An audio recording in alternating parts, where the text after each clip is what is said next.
America और Israel के हमलों के बाद ईरान के सुप्रीम लीडर अली खमनी को शहीद डिक्लेयर कर दिया गया और इसी के साथ ईरान एक नए और डेंजरस दौर में एंटर कर गया। 2026 में मिडिल ईस्ट एक हिस्टोरिकल मोमेंट से गुजर रहा है। कई सालों तक ईरान पर एक ही शख्स का रूल रहा, अली खमनी। 30 साल से ज्यादा टाइम तक उन्होंने ईरान की मिलिट्री, पॉलिटिक्स और फॉरेन पॉलिसी को कंट्रोल किया। लेकिन अब सब कुछ बदल चुका है। दुनिया भर में एक ही सवाल पूछा जा रहा है, ईरान का नेक्स्ट सुप्रीम लीडर कौन बनेगा? ये सिर्फ ईरान की कहानी नहीं है, ये डिसीजन पूरे मिडिल ईस्ट का फ्यूचर चेंज कर सकता है। लेकिन नेक्स्ट लीडर के बारे में बात करने से पहले एक इंपॉर्टेंट बात समझना जरूरी है। ईरान अपना लीडर बाकी कंट्रीज की तरह चूज नहीं करता। यहाँ इलेक्शन कैंपेन नहीं होते, टीवी डिबेट्स नहीं होती, पब्लिक वोटिंग नहीं होती।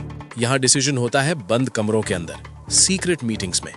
ईरान में सुप्रीम लीडर को चूज करता है एक पावरफुल रिलीजियस ग्रुप जिसे कहते हैं assembly of experts.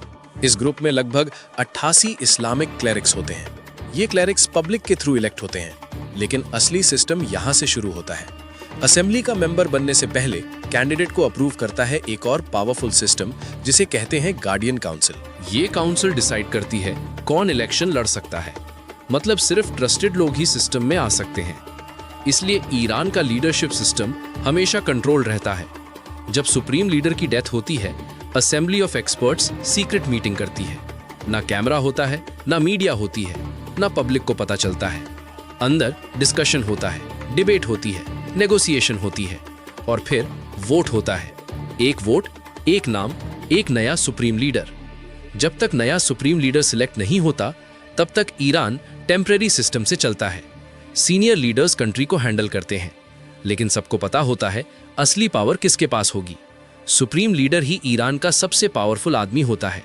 Supreme leader control करता है military, intelligence agencies, foreign policy, nuclear decisions. Iran का प्रेसिडेंट भी उसके डिसीजन को चेंज नहीं कर सकता है। इसलिए नेक्स्ट सुप्रीम लीडर का सिलेक्शन बहुत इंपॉर्टेंट है। 1979 रेवोल्यूशन के बाद ईरान में सिर्फ 2 सुप्रीम लीडर्स हुए हैं। पहले थे रुहुल्लाह खोमैनी, उसके बाद अली खामनेई आए। अब तीसरा लीडर ईरान का फ्यूचर डिसाइड करेगा। एक्सपर्ट्स के अकॉर्डिंग कुछ नाम सबसे ज्यादा डिस्कस हो रहे हैं। 4 नाम सबसे ज्यादा सामने आ रहे हैं। 4 पॉसिबल लीडर्स, 4 अलग फ्यूचर्स। पहला नाम है मुज्तबा खामेनेई। ये अली खामेनेई के बेटे हैं। बहुत लोग मानते हैं कि मुज्तबा ऑलरेडी सिस्टम में पावरफुल इन्फ्लुएंस रखते हैं। चाहे वो ऑफिशियली टॉप पोजीशन पर ना हो, लेकिन उनकी रीच स्ट्रांग मानी जाती है, खासकर सिक्योरिटी और पावरफुल इंस्टीट्यूशंस में।